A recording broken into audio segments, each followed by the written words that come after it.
All right, hello everybody. So today what we are going to talk about are other ways that populations can change over time. We've spent a lot of time today this unit so far talking about natural selection and how nature actually goes through and selects the characteristics or selects the genes that are best suited for any particular environment. But we also see that we can have one population that goes through and can change into two different populations, and that is a process that we call speciation. Okay, so how does one group of organisms become two different groups?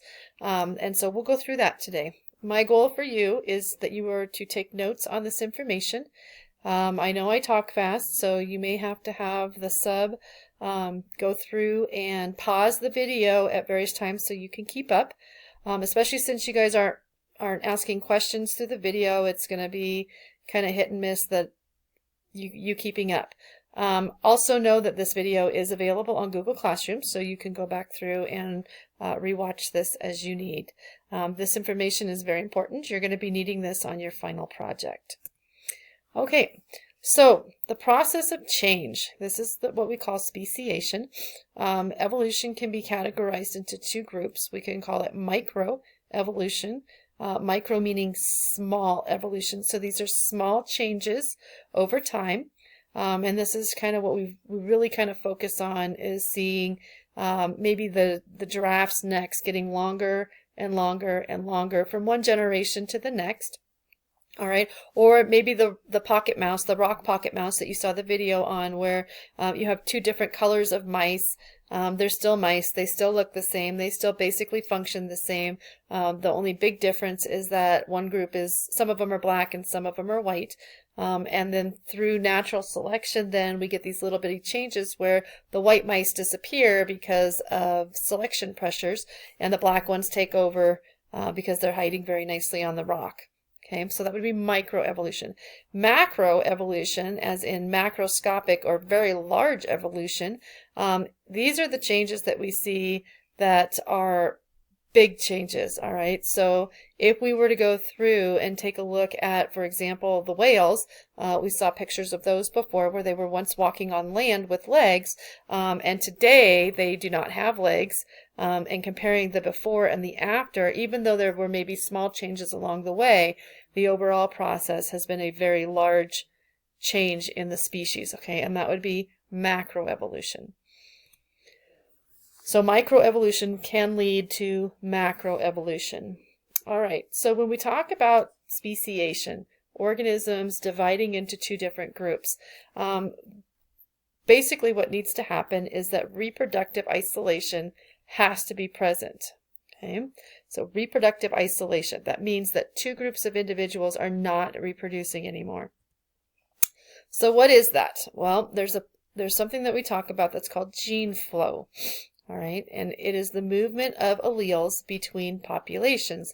So if you take a look at the picture on the right here, you see butterflies, and all of these butterflies are the same kind of butterflies, and they all have some variation to them, as all species do. And what keeps them all the same species is that some of the butterflies can fly up over the top of the mountain, and others can fly up over the top of the mountain, and they keep mixing and mating with each other. And as we keep mixing and mating with each other, it keeps all the genes within those two groups. And if we're all sharing the same genes, then we're all the same species. If we go back and we remember the definition of a species, is it's a group of organisms that are capable of naturally interbreeding and then also can produce fertile offspring. All right, and so that's going to be a very important concept to remember as we move through this talk. All right, so gene flow occurs when individuals join new populations and reproduce. This is what we refer to as immigration. Okay, gene flow keeps neighboring populations similar because we're passing our genes back and forth from one to another.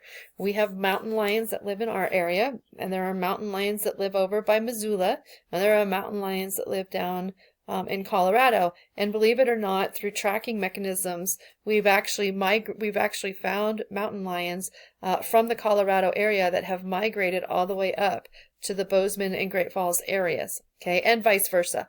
And so by those animals moving to and from all of these individual populations, it keeps those variations that they have within them mixing amongst everything, and so we basically stay the same species. Okay, now sometimes we have low gene flow where we don't really have a lot of individuals moving between one population and another population, and when that happens, then we start to see that two populations do have the possibility of becoming separate species. Okay, and why is that? And that's because they do not share mutations that may or may not take place in individuals. All right, so here's a good example here. We have population of some deer on the western Americas right here. They're kind of brown color. We have some deer over in the eastern population, and it makes it very difficult for these animals to pass one between each other.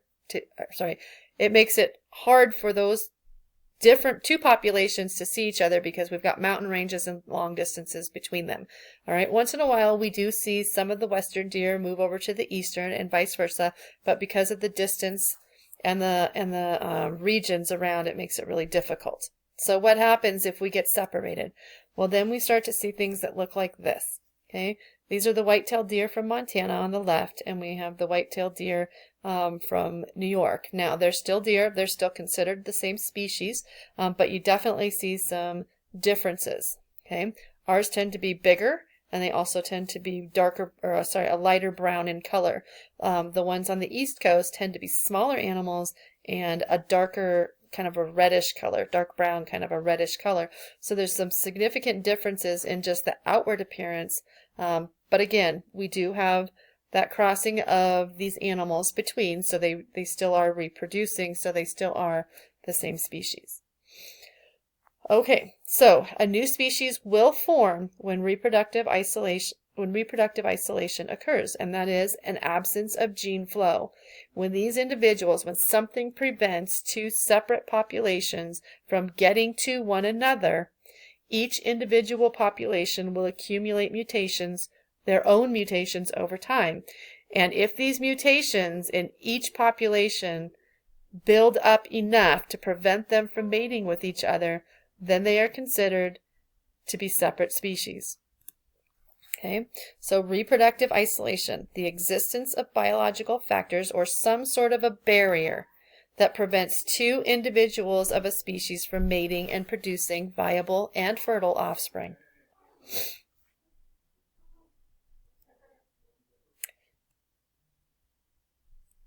All right, so new species can arise when populations are isolated. There are a number of ways that this can happen. Our diagram on the right here in the bottom quarter shows a species of snails. All right, and at one time these snails here at the top were one species in one population, and life was great for them. And then all of a sudden, well, probably not all of a sudden, but at some point in time, a river started to come through, and as that river got bigger or that river got wider, the species or the population on the left could no longer get to the population on the right, and these particular snails could not travel the distance in the water. They were not water snails, they just needed to be in a moist environment. And so the ones on the left, if you take a look, they kind of look the same all the way down through the generations.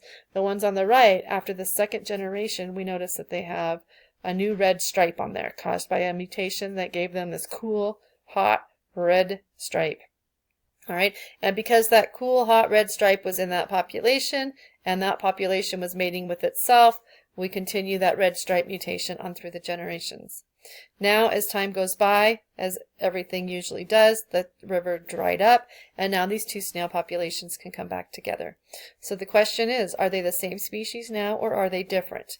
Well, we go back to that definition. Can they reproduce?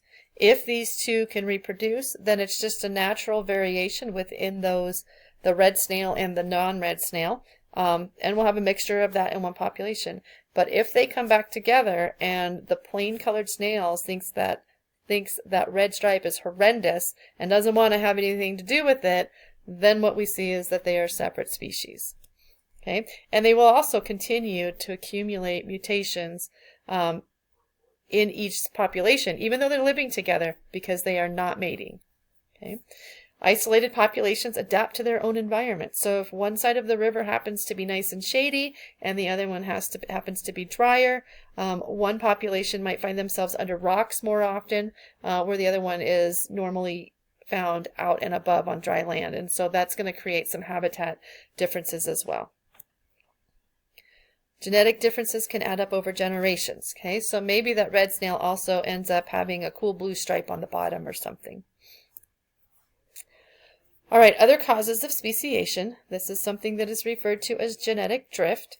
Okay, genetic drift can come into two different categories, and what it does is it reduces the amount of genetic variation within a population.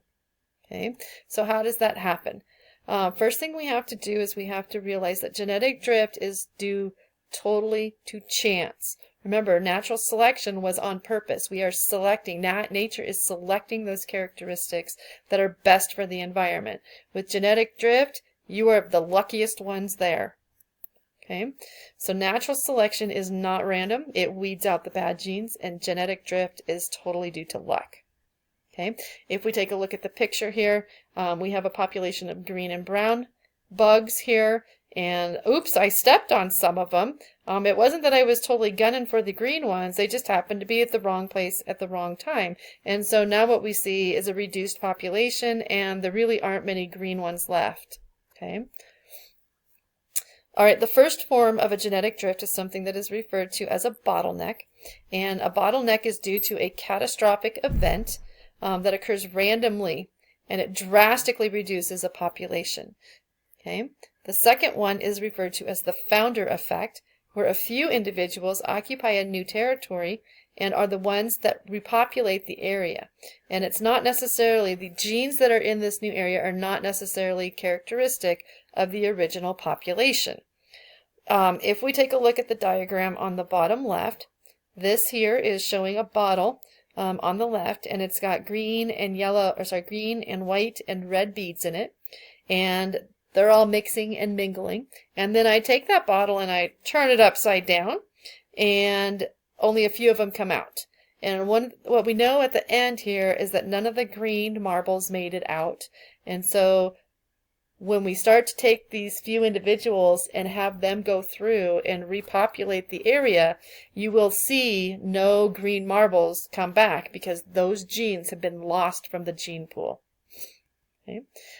Here in the founder effect, we see the birds flying here. On the right, you see a bunch of different colored flowers. You've got the reds, the blues, and the yellows. A bird picks up some flowers, and he carries them around and drops some seeds in a totally new area where these flowers were not there before. And they repopulate, but we don't see the red flowers because those were not the genes that were carried to this new location. And so these flowers found a new place to live. Okay, so this is the founder effect. And again, as these yellow and blue flowers start to repopulate or start to multiply, you don't see the original gene pool with the reds, the blues, and the yellows because we have lost some. They weren't part of that migration there. Okay, so bottleneck is due to a drastic reduction. Okay, some of those might be tidal waves, tsunamis, earthquakes, lava flows, hurricanes, forest fires. Any of those are catastrophic events, and they don't care who's in the way. The ones who didn't make it to high ground are the ones that are going to get knocked off. Okay. All right, so in my next video, I'm going to go through some examples of bottleneck and founder effect, and we'll talk about some isolating mechanisms as well.